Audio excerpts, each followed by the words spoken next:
بشریت آپس میں متضاد چیزیں نہیں ہیں کہ اگر بشر مان لیا جائے تو نورانیت نہ مانی جا سکے، بلکہ نورانیت اور بشریت دونوں بیک وقت اکٹھی ہو سکتی ہیں، جس طرح کہ خالق کائنات جل جلالہ نے جب حضرت جبریل علیہ السلام کو حضرت مریم علیہ السلام کے پاس بھیجا تو قرآن مجید میں ہے فَتَمَثَّلَ لَهَا بَشَرًا سَوِيًّا کہ اس وقت حضرت جبریل علیہ السلام ان کے پاس آئے اور وہ مکمل بشر تھے۔ اب نور بھی ہیں اور بشر بھی ہیں، بیک وقت دونوں چیزیں ان کے اندر موجود ہیں۔ بشریت اور نورانیت آگ اور پانی کی طرح نہیں کہ ان میں آپس میں ٹکراؤ ہو۔ ہم جیسے بشر مٹی کے ہیں،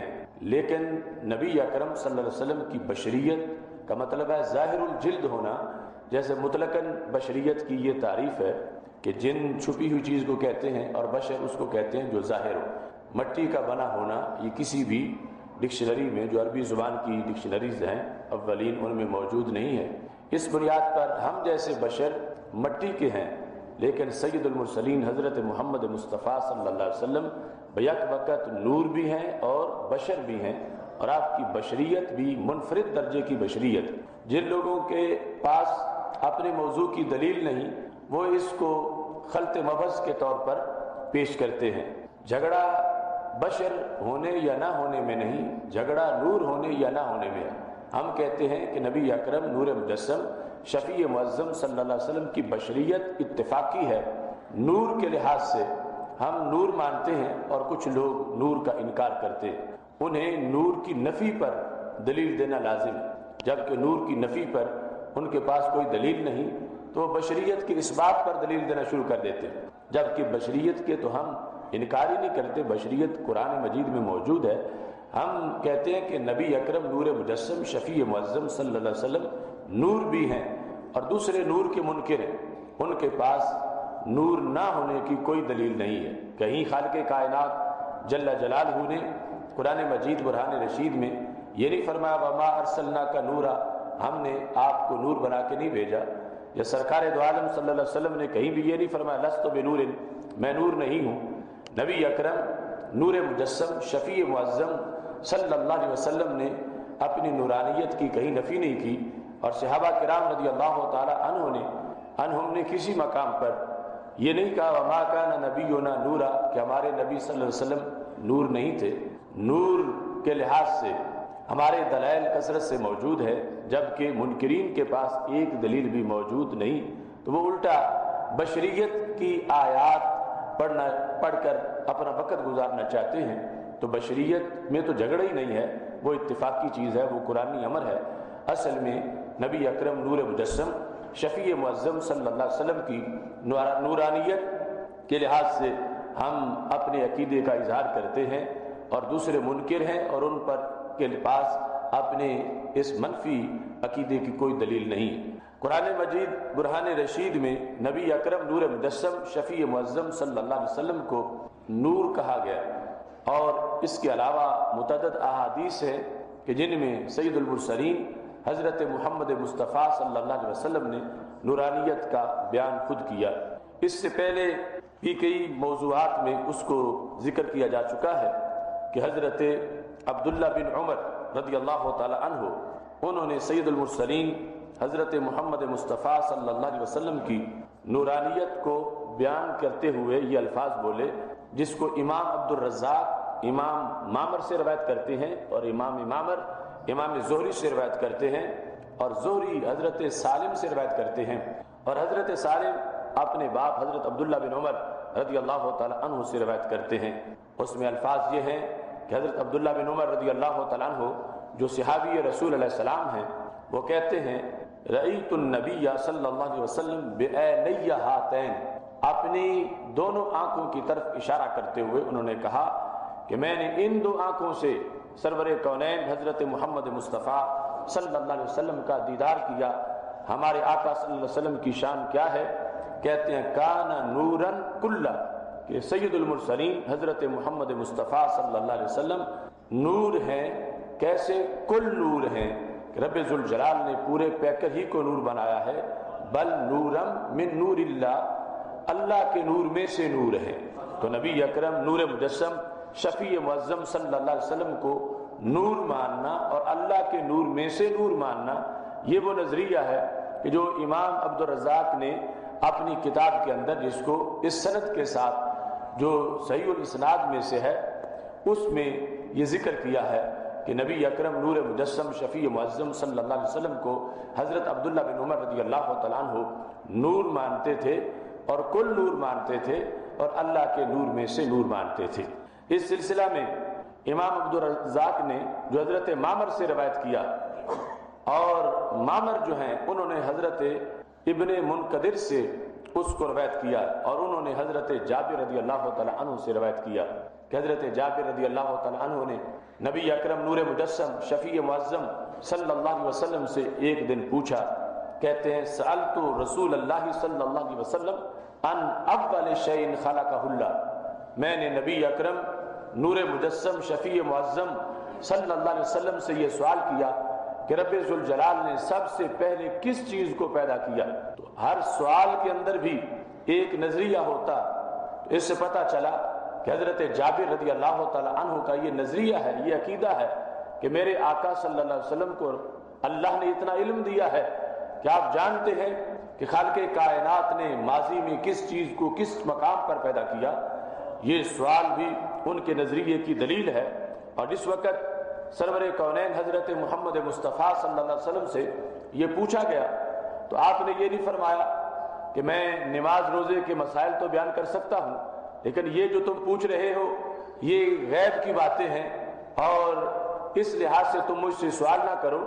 یہ سوال نبوت سے ریلیٹڈ کویسچن نہیں ہے، ہرگز رسول اکرم نور مجسم شفیع معظم صلی اللہ علیہ وسلم نے ایسا جواب نہیں دیا،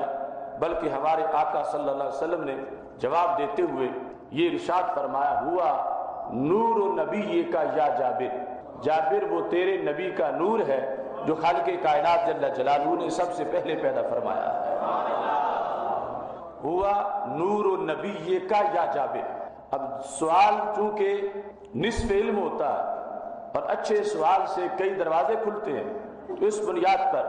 سید المرسلین حضرت محمد مصطفیٰ صلی اللہ علیہ وسلم نے حضرت جابر رضی اللہ تعالیٰ عنہ کے سوال کو پسند کرتے ہوئے ہمارے آقا صلی اللہ علیہ وسلم نے جواب میں اپنے آپ کو ان کی طرف منسوب کیا، یعنی حضرت جابر کو فرمایا ہوا نور النبی کا، جابر وہ تیرے نبی کا نور ہے۔ تو کتنی اس میں لذت اور مٹھاس ہے۔ ایک یہ ہے کہ ہم کہیں کہ وہ ہمارے نبی ہیں، ایک یہ ہے کہ سرکار کسی کو کہیں کہ میں تیرا نبی ہوں۔ تو فرمایا ہوا نور النبی کا یا جابر، جابر وہ تیرے نبی کا نور ہے کہ جس نور کو خالق کائنات جل جلالہ نے سب سے پہلے پیدا فرمایا ہے۔ یہ جواب دینے کے بعد رسول اکرم نور مجسم شفیع معظم صلی اللہ علیہ وسلم، چونکہ اگر آپ سے کوئی مال کے لحاظ سے سوال کرتا تھا تو آپ مال دینے کے لحاظ سے جتنا کوئی مانگتا تھا اس سے کہیں زیادہ عطا فرما دیتے تھے، اس طرح ہی علم کے لحاظ سے بھی نبی اکرم نور مجسم شفیع معظم صلی اللہ علیہ وسلم سے جب پوچھا گیا تو یہاں پر جتنا پوچھا گیا اس کا جواب تو اس جملے میں آ چکا تھا، مگر میرے کریم سے گر قطرہ کسی نے مانگا، دریا بہا دیے ہیں دربے بہا دیے ہیں۔ آپ نے اس میں مزید کثرت فرمائی اور اتنا اس کے اندر اضافہ فرمایا، فرمایا ثم خلق فیہ کل خیر، یا جابر خلقہ اللہ، اللہ نے تیرے نبی کے نور کو پیدا کیا، ثم خلق فیہ کل خیر، اور پھر اس نور کے اندر خالق کائنات جل جلالہ نے ہر خیر کو پیدا کیا، وخلق بعدہ کل شیء، اور پھر اس نور کے بعد، اس کی تخلیق کے بعد خالق کائنات جل جلالہ نے ہر چیز کو پیدا کیا۔ اس سے پتہ چلا کہ سید عالم نور مجسم شفیع معظم صلی اللہ علیہ وسلم کا نور کائنات کے اندر اس کا ظہور کتنا ہے اور کس کس جگہ پر اس نور کی تجلی پڑی ہے اور کتنے اس جلوے ہیں، ہر گل میں ہر شجر میں محمد کا نور ہے کہ سید عالم نور مجسم شفیع معظم صلی اللہ علیہ وسلم کی نورانیت کے جلوے اور مناظر پوری کائنات میں نظر آتے ہیں۔ اس کے بعد اس حدیث شریف میں ہمارے آقا صلی اللہ علیہ وسلم نے متعدد مقامات کا ذکر کیا کہ اس نور کو رب ذوالجلال نے اس کی تربیت کیسے کی، اس کی پرورش کیسے کی، اس کو مزید کس انداز میں خالق کائنات جل جلالہ نے نوازا. فرما ہین خلقہ اقامہ قدامہ من مقام القرب 12,000 سنہ، کہ جس وقت خالق کائنات جل جلالہ نے اس نور کو پیدا کیا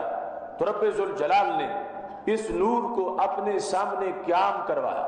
ابھی کائنات کی کوئی چیز موجود نہیں تھی اور ہمارے آقا صلی اللہ علیہ وسلم کا نور اللہ کے سامنے قیام کر رہا تھا. من مقام القرب، یہ قیام کس جگہ پہ تھا؟ مقام قرب میں تھا. یہ پہلا قیام ہے جو خالق کائنات جل جلالہ نے ہمارے نبی علیہ السلام کے نور کو مقام قرب میں کروایا. اور یہ کتنے گھنٹوں کا تھا؟ گھنٹوں کا نہیں، کتنے سالوں کا تھا. 12,000 سنہ، 12,000 سال تک ہمارے نبی علیہ السلام کا نور مقام قرب میں اللہ کے سامنے قیام کرتا رہا. 12,000 سال کی ہر گھڑی میں اس نور کو کتنی تجلیات ملی، ہر گھڑی میں رب ذوالجلال سے کتنا فضل اور فیض ملا. جس وقت 12,000 سال مکمل ہو گئے، ثم جعلوا 4 اقسام، پھر خالق کائنات جل جلالہ نے اس نور کی 4 قسمیں بنا دی. سب سے پہلے اس نور نے 12,000 سال تک قیام کیا، اور اس قیام کے بعد خالق کائنات جل جلالہ نے اس نور کو آگے تقسیم کیا. ثم جعلوا 4 اقسام، اس کی رب ذوالجلال نے 4 قسمیں بنا دی. فخلق العرش والکرسی من قسم وحملۃ العرش وخزنۃ الکرسی من قسم، کہ رب ذوالجلال نے ایک قسم سے عرش کو بنا دیا، دوسری قسم سے کرسی کو بنا دیا، اور تیسری قسم سے خالق کائنات جل جلالہ نے ایک قسم سے عرش اور کرسی کو بنا دیا. اور ایک قسم سے، یعنی ایک قسم سے عرش، ایک سے کرسی، اور ایک سے وہ فرشتے کہ جو عرش کو اٹھانے والے ہیں اور کرسی کے خزانوں پر مامور ہیں. رب ذوالجلال نے 3 اقسام سے یہ چیزیں بنا دی. عرش بھی بنا، کرسی بھی بنی، اور وہ فرشتے جو کہ عرش کو اور کرسی کو اٹھانے والے ہیں، رب ذوالجلال نے ان کی بھی تخلیق فرمائی. اس انداز میں پہلی تقسیم کے اندر جو چوتھا حصہ تھا، اقام القسم الرابع فی مقام الحب 12,000 سنہ تک، تو رب ذوالجلال نے اس چوتھے حصے کو پھر قیام کروایا، اور وہ قیام بھی 12,000 سال کا تھا. 3 قسمیں مارز وجود میں اس نور کے جلووں سے آ چکی تھیں، عرش اور کرسی اور وہ فرشتے. مطلقاً فرشتوں کی تخلیق بعد میں ہوگی، یہ مخصوص فرشتے تھے کہ جن کو پہلے پیدا کیا گیا. اور اس مقام پر اس چیز کی بھی وضاحت ہوئی اس حدیث شریف سے کہ عرش ایک مخلوق ہے، عرش نہیں تھا. ہمارا مولا، ہمارا رب اس وقت بھی موجود تھا. خالق کائنات جل جلالہ نے عرش کو پیدا کیا. عرش مخلوق ہے اور اللہ خالق ہے. اللہ عرش کا محتاج نہیں ہے کہ عرش ہو تو رب ذوالجلال ہو. خالق کائنات جل جلالہ پہلے بھی موجود تھا، اور نبی اکرم نور مجسم شفیع معظم صلی اللہ علیہ وسلم کے نور کی تجلی سے عرش کی اور کرسی کو اور فرشتوں کو جو ان کو اٹھانے والے ہیں اور معمور ہیں ان کو بنایا گیا. یہ جو چوتھا حصہ تھا خالق کائنات جل جلالہ نے مقام حب میں اس کو قیام کروایا، اور یہ قیام 12,000 سال کا تھا.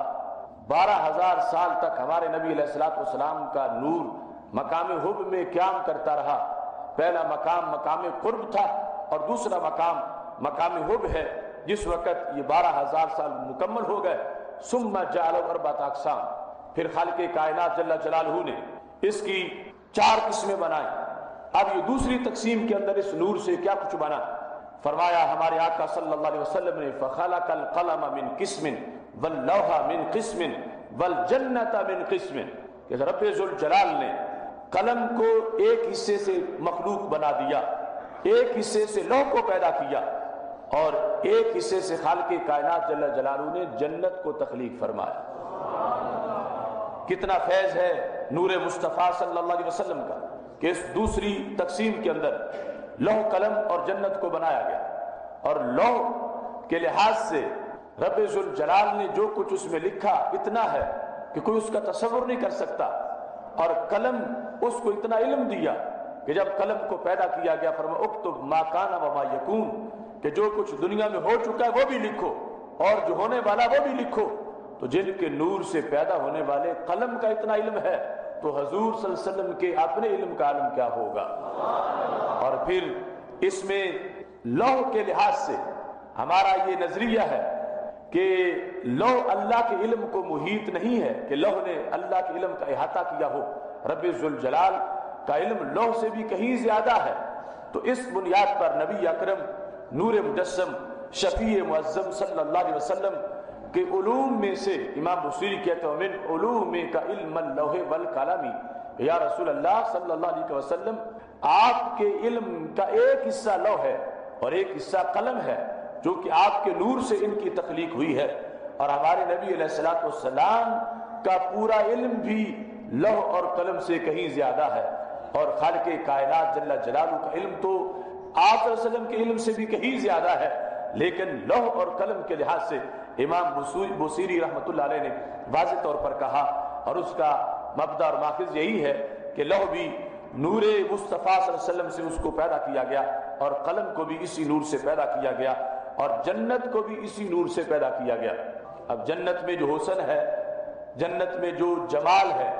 کائنات جس وقت حسن و جمال کے تذکرے کرتی ہے تو سب سے بڑھ کے حسن و جمال جنت کا بیان کیا جاتا ہے۔ تو میرے آقا صلی اللہ علیہ وسلم کے حسن و جمال کا عالم کیا ہوگا کہ جن کی تجلی سے بننے والی جنت اتنی جمیل ہے اور اس کے اندر اتنے کمالات ہیں، اور اس کے اندر جنت کا مطلب ہے چھپی ہوئی چیزیں اب دنیا میں ہم سے چھپی ہوئی ہیں، لیکن نبی اکرم نور مجسم شفیع معظم صلی اللہ علیہ وسلم ان امور کو کتنا جانتے ہیں کہ جن کے نور سے جنت بنی ہے۔ تو پاک محبوب علیہ الصلوۃ والسلام کو خبر ہے کہ جنت میں کیا کچھ ہے، اس واسطے فرمایا فیہا ما لا عین رأت ولا اذن سمعت ولا خطر علی قلب بشر، کہ جنت میں وہ کچھ ہے جو آنکھوں نے سنا نہیں، کانوں نے دیکھا نہیں، کسی نفس میں کسی دل میں اس کا خیال تک نہیں آیا، اتنا کچھ خالق کائنات جل جلالہ نے جنت میں پیدا کیا اور اس انداز کا پیدا کیا ہے۔ اس لیے سید عالم نور مجسم شفیع معظم صلی اللہ علیہ وسلم کے علوم کا بھی اس میں اظہار ہوتا ہے، اور جس وقت یہ دو مقام گزر چکے تھے اور دوسرے مقام میں جو نور مصطفیٰ صلی اللہ علیہ وسلم کی مختلف قسمیں بنی، اس میں جو چوتھی قسم تھی اس کے لحاظ سے ہمارے آقا صلی اللہ علیہ وسلم فرماتے ہیں ثم اقام القسم الرابع فی مقام الخوف 12,000 سنۃ، کہ رب ذوالجلال نے اس تقسیم کی جو چوتھی قسم تھی، جو لوح قلم اور جنت کے علاوہ چوتھی قسم تھی، اس کو خالق کائنات جل جلالہ نے اپنے سامنے قیام کروایا، اور یہ مقام خوف تھا۔ مقام خوف کے اندر ہمارے آقا صلی اللہ علیہ وسلم کے نور کو جب 12,000 سال گزر گئے ثم جعل 4 اجزاء، پھر خالق کائنات جل جلالہ نے اس کے 4 جز بنائے، فخلق الملائکۃ من جزء والشمس من جزء والقمر والکواکب من جزء، تو رب ذوالجلال نے ایک جز سے فرشتوں کو پیدا کیا، ایک جز سے خالق کائنات نے سورج کو پیدا کیا، اور ایک جز سے اللہ نے چاند اور ستاروں کو پیدا فرمایا۔ یہ تیسرا مقام تھا جس کو مقام خوف کہا جاتا، اور اس میں نور مصطفیٰ صلی اللہ علیہ وسلم کے جو مناظر ہیں ان مناظر کو تعبیر کیا گیا ہے فرشتوں کی تخلیق کے لحاظ سے، چونکہ جو خاص فرشتے تھے اللہ کے عرش کو اٹھانے والے اور کرسی کے خزانوں پر جو مامور تھے، ان کی تخلیق تو پہلے ہو چکی تھی، مگر یہ عمومی فرشتے جو ہیں ان کے لحاظ سے مقام خوف کے بعد جب اس نور کی تقسیم ہوئی تو پھر ان کو پیدا کیا گیا۔ اس میں سورج کو ایک حصے سے، چاند اور ستاروں کو ایک حصے سے، اور فرشتوں کے ایک حصے سے پیدا کیا گیا۔ وَأَقَامَ الْجُزْءَ الرَّابِعَ فِي مَقَامِ الرَّجَاءِ 12,000 سنۃ، تو نبی اکرم نور مجسم شفیع معظم صلی اللہ علیہ وسلم کے نور کا اس تقسیم میں جو چوتھا حصہ تھا، خالق کائنات جل جلالہ نے اس حصے کو پھر قیام کروایا، اور یہ قیام مقام امید میں تھا، اور یہ بھی 12,000 سال کا قیام تھا۔ مقام رجا اور مقام امید کے اندر نور مصطفیٰ صلی اللہ علیہ وسلم نے یہ قیام کیا، اور یہ قیام 12,000 سال کا تھا۔ اس لیے ہمیشہ یہ کہا گیا الایمان بین الخوف والرجاء کہ ایمان خوف اور رجا یعنی امید کی درمیانی حالت کا نام ہے، اور یہ خصوصی طور پر ہمارے نبی علیہ السلام کی ولادت سے پہلے نور کی تخلیق کو ہی اس انداز میں کورس کروا دیے گئے تھے۔ یہ جو مقام امید ہے، اس میں جب ہمارے نبی علیہ السلام کے نور نے قیام کیا، اس قیام کے لحاظ سے جب آگے تقسیم ہوئی ثم جعل اربعۃ اجزاء، خالق کائنات جل جلالہ نے اس نور کے 4 حصے بنائے، فخلق العقل من جزء والعلم والحکمت من جزء والعصمت والتوفیق من جزء۔ اب جس وقت اس نور کی آگے تقسیم ہوئی تو تقسیم کے لحاظ سے خالق کائنات جل جلالہ نے ایک جز سے عقل کو پیدا کیا، اور ایک جز سے علم و حکمت کو پیدا کیا، اور ایک جز سے عصمت و توفیق کو پیدا کیا۔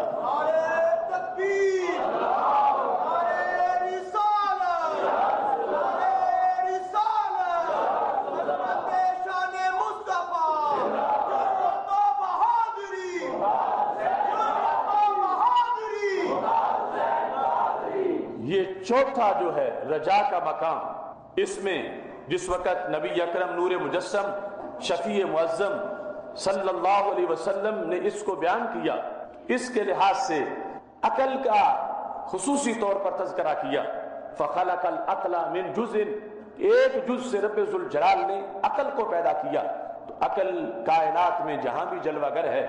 ماننا پڑے گا میرے نبی علیہ السلام کے نور کی جھلک وہی موجود ہے۔ اور عقل میں کتنی وسعت ہے، انسان ہزاروں کتابیں پڑھ جائے، عقل پھر بھی تنگ دامانی کا شکار نہیں ہوتی، اس کے اندر پھر بھی وسعت ہے۔ تو نبی اکرم نور مجسم شفیع معظم صلی اللہ علیہ وسلم کے نور کو تسلیم کرنا ہی عقل کی بات ہے، اور جو اس نور کا انکار کر بیٹھے وہ خود بے عقلی کی بات کر رہا ہے، کیونکہ ہمارے آقا صلی اللہ علیہ وسلم نے اپنے نور کے مختلف مقامات کے ظہور جو تھے اور ان کی جو قسمیں تھیں ان میں بیان کیا۔ فخلق العقل من جزء، ایک جز سے رب ذوالجلال نے عقل کو پیدا کیا، والعلم والحکمہ، علم و حکمت بھی اسی نور کی تجلی ہے، اور عصمت اور توفیق، ہر کام کی کسی کو جو توفیق ملتی ہے اور ہر بدی سے جو بچ کے رہتا ہے، اپنے آپ کو بچاتا ہے، یہ سارے کے سارا نور مصطفیٰ صلی اللہ علیہ وسلم کے جلووں کا نام ہے۔ اس چوتھی تقسیم میں جو چوتھا قیام تھا مقام رجا کے اندر، خالق کائنات جل جلالہ نے پھر ہمارے آقا صلی اللہ علیہ وسلم کے نور کو قیام کروایا۔ وہ جو چوتھا حصہ تھا اس کو قیام کروانے کے لحاظ سے حدیث میں آتا اقام الجزء الرابع فی مقام الحیاء 12,000 سنہ، کہ رب ذوالجلال نے ہمارے آقا صلی اللہ علیہ وسلم کے نور کو پھر قیام کروایا، اور یہ قیام مقام حیا میں تھا۔ یہ سارے مقامات ذہن میں رکھیں، سب سے پہلا قیام مقام قرب میں، دوسرا قیام مقام حب میں، اور تیسرا قیام مقام خوف میں، اور چوتھا قیام مقام رجا میں، اور پانچواں مقام حیا میں۔ پانچواں قیام جو نبی اکرم نور مجسم شفیع معظم صلی اللہ علیہ وسلم کے نور کو خالق کائنات جل جلالہ نے کروایا، تو یہ مقام حیا تھا۔ 12,000 سنہ، یہاں پر بھی 12,000 سال گزرے، خالق کائنات جل جلالہ کی تجلیات مسلسل اس نور پہ پڑتی رہی، اور 12,000 سال تک اس نور کی پرورش ہوتی رہی۔ جس وقت یہ 12,000 سال مکمل ہو گئے، اس کے بعد خالق کائنات جل جلالہ نے اس نور کی آگے اور افزائش کا سلسلہ شروع کیا، اور اس کے فیوز و برکات ظاہر ہوئے۔ یہاں سے یہ جو مقامات ہیں ان کی گنتی کریں تو مقامات 5 ہیں، اور ہر مقام پر جو اجزاء بنے تو وہ 4 ہیں۔ اس واسطے اہل سنت حق 4 یار پہ بھی یقین رکھتے ہیں، 5 تن پاک پہ بھی یقین رکھتے ہیں، اور جہاں بھی قیام ہوا ہے وہ قیام 12,000 سال ہوا ہے۔ اس واسطے 12ویں کا تذکرہ ہمارے نبی علیہ السلام کی ولادت سے کتنی صدیاں پہلے کا جاری تھا، اور یہ وہ میلاد شریف ہے کہ جو نبی اکرم نور مجسم شفیع معظم صلی اللہ علیہ وسلم نے اپنے نور کا سفر ولادت سے پہلے بیان کیا، اور ولادت کے بعد کی جو تجلیات ہیں وہ اس کے علاوہ ہے۔ آج لوگوں سے یوم میلاد اور ولادت کے تذکرے اس کے لحاظ سے انہیں چڑ ہے کہ اس کو بیان کیوں کیا جاتا ہے، تو ہمارے آقا صلی اللہ علیہ وسلم کی سنت تو اس سے پہلے کے مراتب کو بیان کرنا بھی ہے کہ جب مطلق نور کی تخلیق ہوئی اور کئی ہزار سال تک مختلف مقامات میں اس نور نے قیام کیا ہے، تو ہمارے آقا صلی اللہ علیہ وسلم نے ان تمام جلووں کو بھی اپنی زبان سے خود بیان کیا، اور مطلب یہی تھا جس کو مصنف عبدالرزاق میں اس سند کے ساتھ بیان کیا گیا کہ دنیا میں ہر طرف یہ تذکرے ہو کہ خالق کائنات جل جلالہ نے اس نور کو کتنے مزید فیوز و برکات عطا فرمائے ہیں۔ جس وقت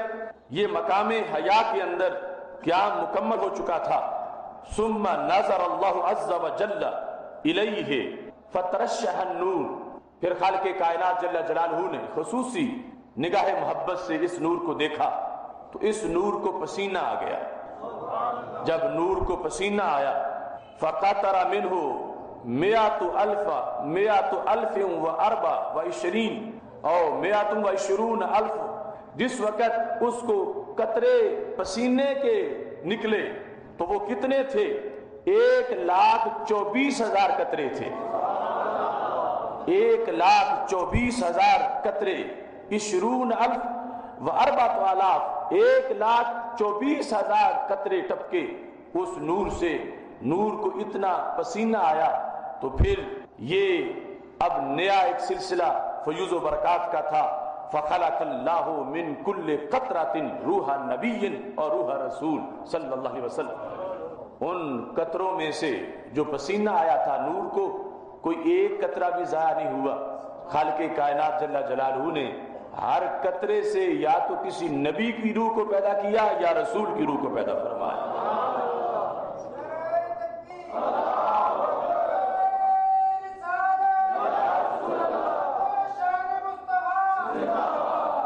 مئۃ الف و 4,000 وہ اس انداز میں قطرے ٹپکے، 1,24,000 قطرے تھے۔ فخلق اللہ من کل قطرۃ روح نبی اور روح رسول، تو رب ذوالجلال نے ہر قطرے سے یا نبی کی روح کو پیدا کیا یا رسول کی روح کو پیدا کیا۔ تو کائنات میں، تاریخ میں، مختلف زمانوں میں انبیاء کرام علیہ السلام جو حق کا پیغام دیتے رہے اور دنیا کو ہدایت ملی، لوگوں کو تقویٰ ملا، کائنات کو پارسائی ملی، اگرچہ ہمارے نبی علیہ السلام کی ولادت ابھی نہیں ہوئی تھی لیکن وہ اجالا آپ ہی کے نور کا تھا۔ جتنے لوگ نمازیں پڑھتے رہے، روزے رکھتے رہے، حج کرتے رہے، زکاتیں دیتے رہے، وہ سارا اجالا نبی اکرم نور مجسم شفیع معظم صلی اللہ علیہ وسلم کے نور کا تھا۔ اس واسطے امام بصیری رحمۃ اللہ علیہ اپنے قصیدہ حمزیہ کے اندر یہ کہتے ہیں انما مثل صفاتک للناس کما مثل النجوم الماء، کہ یا رسول اللہ صلی اللہ علیہ وسلم کائنات کے اندر جتنے بھی انبیاء کرام علیہ السلام دنیا میں تشریف فرما ہوئے، انہوں نے لوگوں کے سامنے جس چیز کو ظاہر کیا وہ آپ ہی کے کمالات تھے، آپ ہی کے فیوز و برکات تھے۔ انما مثل صفاتک للناس کما مثل النجوم الماء، کہ جس طرح زمین پہ پانی کھڑا ہوتا ہے، آسمان کے ستارے اس پانی میں نظر آتے ہیں، حالانکہ وہ ستارے پانی میں موجود نہیں ہوتے، ستارے تو اوپر ہوتے ہیں لیکن پانی میں نظر آتے ہیں۔ فرمایا ایسے ہی تمام انبیاء کرام علیہ السلام اگرچہ اپنی نبوت میں مستقل بذات تھے، ان کو ان کے چہروں سے جس نور کا ظہور ہو رہا تھا، ان کے معجزات میں جو تجلی تھی، محبوب اگرچہ آپ نے صدیوں بعد آنا تھا مگر ان کے چہرے ستھرے بڑے تھے، ان کے چہروں سے نور تمہارا ہی نظر آ رہا تھا۔ انما مثل صفاتک للناس کما مثل النجوم الماء، جس طرح وہ پانی ظاہر کر دیتا ہے ستاروں کو، اس طرح ان چہروں سے رسول اللہ صلی اللہ علیہ وسلم کا نور جھلک رہا تھا اور اس کا اظہار ہو رہا تھا۔ ثم تنفست ارواح الانبیاء، جس وقت نور کو پسینہ آیا، 1,24,000 قطرے تھے اور ہر قطرے سے نبی کی روح کو یا رسول کی روح کو پیدا کیا گیا۔ ابھی خود انبیاء کی تخلیق نہیں ہوئی، یہ ان کی روحوں کی تخلیق ہے۔ کسی نبی کی روح، ہر نبی کی روح اور ہر رسول کی روح کی تخلیق ہو چکی تھی کائنات میں۔ ابھی حضرت آدم علیہ السلام کی بھی تخلیق نہیں ہوئی تھی وجود کی، ذات کی تخلیق، جسم کی تخلیق نہیں ہوئی تھی، لیکن یہ ارواح کی تخلیق ہو چکی تھی۔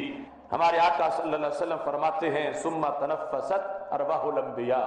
پھر انبیاء علیہ السلام اور رسل علیہ السلام کی جو روحیں ہیں، ان روحوں نے سانس لی۔ جس وقت ان روحوں نے سانس لی تو سانس سے کیا چیز مارز وجود میں آئی؟ ہمارے آقا صلی اللہ علیہ وسلم ارشاد فرماتے ہیں فخلق اللہ من انفاسہم الاولیاء، رب ذوالجلال نے ان کی سانس سے ولیوں کو پیدا کیا۔ فخلق اللہ من انفاسہم، جو سانس تھی ان کی ارواح کی سانس، اس سے رب ذوالجلال نے اولیاء کو پیدا کیا، اور کس کو؟ والشہداء، شہداء کو پیدا کیا، والسعداء، سعادت مندوں کو پیدا کیا۔ جتنے بھی قیامت تک سعادت مند سعید لوگ جو شقی اور بدبخت نہیں، سعادت والے ہیں، وہ پیدا ہونے والے تھے، ان سب کی ارواح جو ہیں ان کو رب ذوالجلال نے پیدا کیا ہے۔ نبی اکرم نور مجسم شفیع معظم صلی اللہ علیہ وسلم کے نور سے پیدا ہونے والی جو انبیاء کی ارواح تھی ان سے پیدا کیا۔ والمطیعین الی یوم القیامہ، قیامت تک جتنے لوگوں نے رب کی اطاعت کرنی تھی اور اللہ کی بندگی کرنی تھی، ان تمام نیکوں کی روح ان نبیوں کی ارواح کی سانس سے بنا دی گئی۔ اب ہر جگہ کائنات کے اندر جو اجالا ہوا تو سید المرسلین حضرت محمد مصطفیٰ صلی اللہ علیہ وسلم کے نور سے اجالا ہوا، تو ہر انسان اس نور کا ممنون ہے۔ اگر اپنی روح کو دیکھے تو پھر بھی ممنون ہے، اپنی عقل کو دیکھو تو پھر بھی ممنون ہے، چونکہ عقل بھی پیدا ہے نور مصطفیٰ صلی اللہ علیہ وسلم کا ایک اجالا ہے جو ہر بندے کو عقل دی گئی کہ وہ اس کے ذریعے سے نور مصطفیٰ صلی اللہ علیہ وسلم کی شناخت کرے اور سرکار کا مطیع اور فرما بردار بن جائے۔ اور دوسری طرف قیامت تک کا ہر نمازی، ہر حاجی، ہر پرہیزگار، شہید اور سعید اور ولی، ان تمام کی ارواح جو ہیں ان ارواح کی تخلیق انبیاء کرام علیہ السلام کی ارواح کی سانس سے ہوئی، اور ان کی ارواح جو ہیں وہ نبی اکرم نور مجسم شفیع معظم صلی اللہ علیہ وسلم کے نور کے پسینے کے قطرات سے ہوئی۔ تو یہ ہے کائنات میں ہر طرف جلوہ میرے نبی علیہ الصلوۃ والسلام کے نور کا، جدھر بھی دیکھو گے اس نور کے مناظر ضرور نظر آئیں گے۔ اب حضرت جابر رضی اللہ تعالیٰ عنہ نے ایک سوال کیا تھا تو میرے آقا صلی اللہ علیہ وسلم نے جواب دیتے ہوئے کتنا بیان کر دیا۔ انہوں نے پوچھا تھا سب سے پہلے کس چیز کو پیدا کیا، تو میرے آقا علیہ السلام نے یہ بھی بتا دیا دوسرے نمبر پہ کس کو، تیسرے پہ کس کو، چوتھے نمبر پہ کس سے پیدا کیا، پانچویں پہ، چھٹے پہ، پھر ہزاروں کروڑوں اشیاء کی تخلیق کے لحاظ سے نبی اکرم نور مجسم شفیع معظم صلی اللہ علیہ وسلم نے بیان کیا۔ یہ ہے دربار محمد عربی صلی اللہ علیہ وسلم، جہاں منگتے کو اس کی طلب سے کہیں زیادہ ملتا ہے۔ اگر مال مانگے تو مال میں اتنا اضافہ ہے، اگر علم مانگے تو علم کے جواب میں اتنا اضافہ ہے۔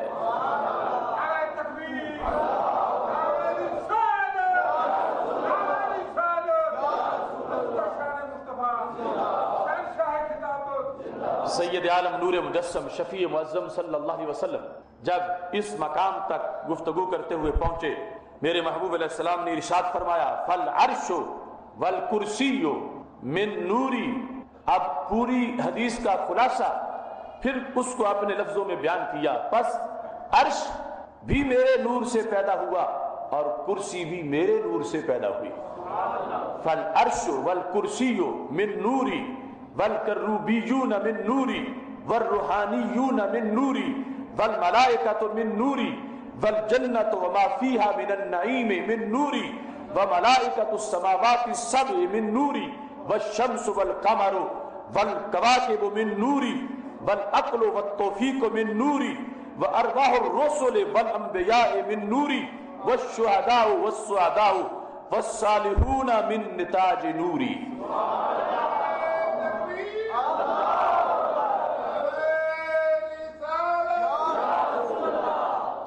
نبی اکرم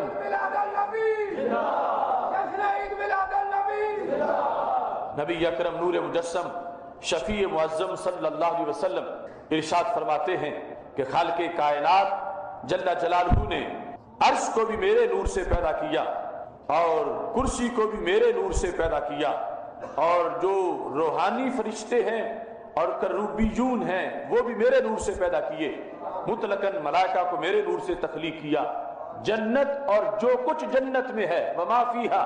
من النعیم، جتنی بھی جنت کی نعمتیں ہیں فرمایا انہیں بھی رب ذوالجلال نے میرے نور سے پیدا کیا،